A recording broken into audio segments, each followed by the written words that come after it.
différents types d'anesthésie.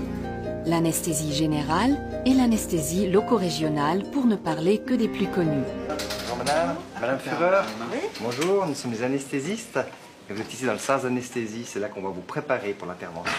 Cette vidéo a pour objectif de vous présenter l'anesthésie loco-régionale. Et j'aimerais encore une fois vérifier votre identité, votre nom, votre prénom. L'anesthésie loco-régionale est une alternative à l'anesthésie générale. Pour certaines interventions chirurgicales, le choix du patient est un facteur important qui peut être pris en considération. Pour d'autres interventions, le choix du type d'anesthésie dépend uniquement de considérations médicales.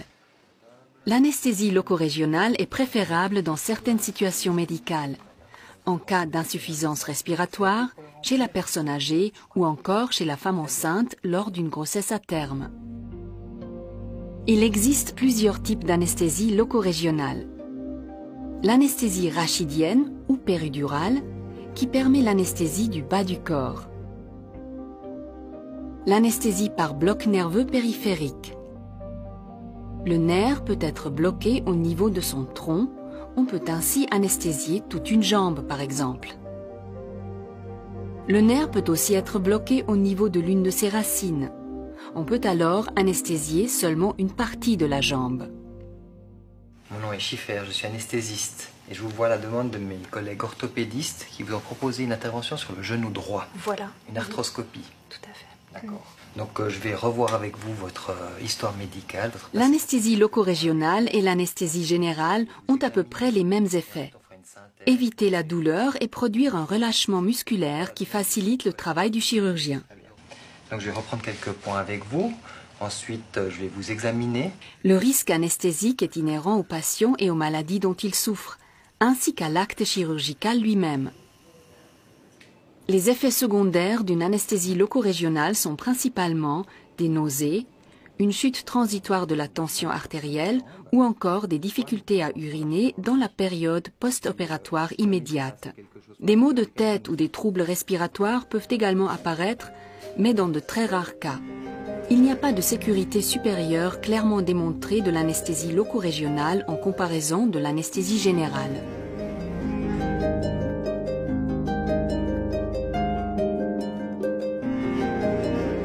L'anesthésie péridurale consiste à injecter l'anesthésique locale dans l'espace péridural. Un tuyau souple très fin appelé cathéter est mis en place à travers l'aiguille qui est ensuite retirée. Le cathéter restera tout au long de l'intervention.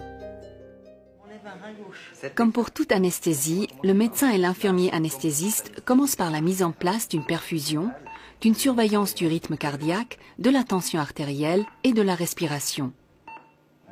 Ensuite, l'anesthésiste fait une première anesthésie locale pour préparer l'endroit où va se faire l'injection. Voilà, j'endors la peau avec une petite piqûre sous-cutanée. Ça, respire profondément. Voilà, je pique maintenant. Voilà, ça fait une petite sensation bizarre, ça va s'endormir. Hein? Voilà, je vais m'appuyer très fort sur votre dos et je commence la péridurale. Ça va, vous sentez quelque chose?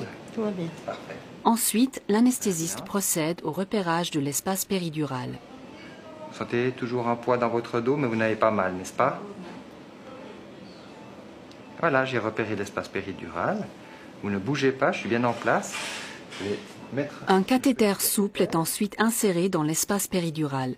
Il est possible que vous ressentiez une petite sensation comme de l'électricité. Ce cathéter peut rester en place plusieurs jours afin de soulager la douleur si nécessaire. J'enlève le petit drap stérile. Vous pouvez vous relaxer un petit peu. Ce type d'anesthésie est plutôt pratiqué en obstétrique ou en chirurgie abdominale en combinaison avec une anesthésie générale.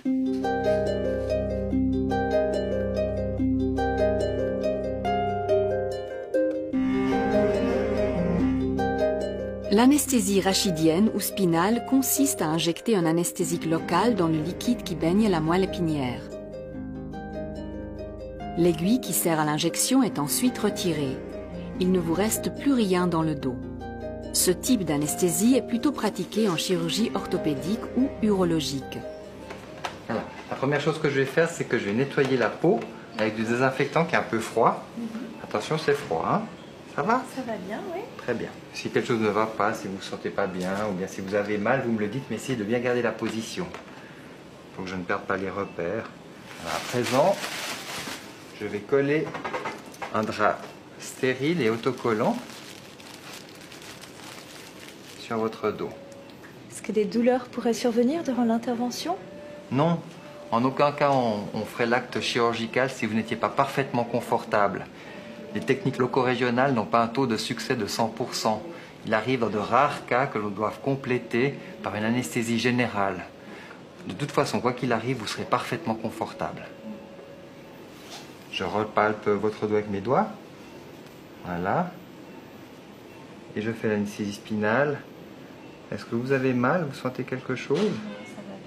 Rapidement, vous allez ressentir une impression de chaleur dans la zone à opérer qui va devenir progressivement insensible. Cette perte de sensibilité va s'étendre à toute la partie inférieure du corps. Vos muscles vont également se relâcher et vous aurez l'impression d'une faiblesse musculaire. Voilà, Madame Weber, votre anesthésie spinale est maintenant réalisée. Donc vous allez ressentir progressivement une chaleur dans le bas du corps et dans les jambes. Et puis ensuite une insensibilité de cette partie du corps. Nous testerons le niveau de l'anesthésie avec du chaud et du froid. D'accord? Si tout ça nous paraît adéquat, nous commencerons la chirurgie. D'accord? Tout va bien? Très bien. Alors allons-y.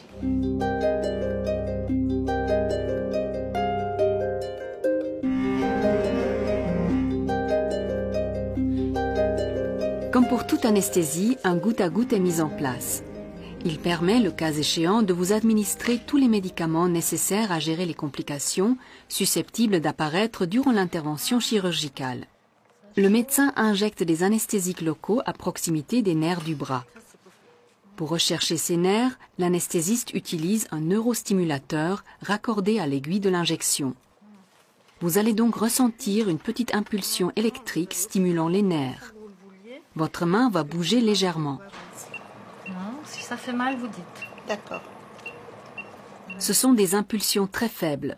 Cela ne fait pas mal, mais c'est surprenant car la partie du corps stimulée bouge sans que vous le vouliez. 0,6. Maintenant, on va remettre votre main comme ça sur vous. On va attendre que ça s'endorme. Ensuite, vous pouvez ressentir des fourmillements, puis votre bras va devenir lourd et progressivement insensible. Je vais revenir voir dans un petit moment si tous les territoires sont bien endormis. Si ce n'est pas le cas, on peut les reprendre. Ça veut dire qu'on ne va pas vous emmener en salle d'opération avant que le bras dorme suffisamment pour que le chirurgien puisse travailler et que vous soyez confortable. Comme pour une anesthésie générale, l'équipe soignante surveille toutes les fonctions vitales de l'organisme. Parfois, comme pour cette patiente, une anesthésie générale est associée à une anesthésie loco-régionale. On appelle cela l'anesthésie combinée. Une fois l'opération terminée, plusieurs cas de figure peuvent se présenter. Le patient peut, si nécessaire, rester sous surveillance médicale. Dans certains cas, il peut aussi rentrer chez lui tout en ressentant encore l'effet de l'anesthésie locale. Souvent, le patient retourne dans sa chambre. Donc comme vous le voyez, le cathéter de péridurale est branché sur cette pompe. On peut maintenir l'effet de l'anesthésie loco-régionale plusieurs jours grâce au cathéter géré par une pompe. Vous pouvez, selon vos propres besoins, réguler l'administration de cette pompe. Vous pouvez toujours, à l'aide de ce bouton, infuser un supplément. Comme ça. Exactement. L'équipe d'Intalgie viendra vous voir régulièrement pour évaluer votre niveau de douleur ou de non-douleur à l'aide de cette petite réglette et ce curseur qui se déplace. On va faire l'exercice maintenant. Je pense que je suis à ce niveau-là. Très bien.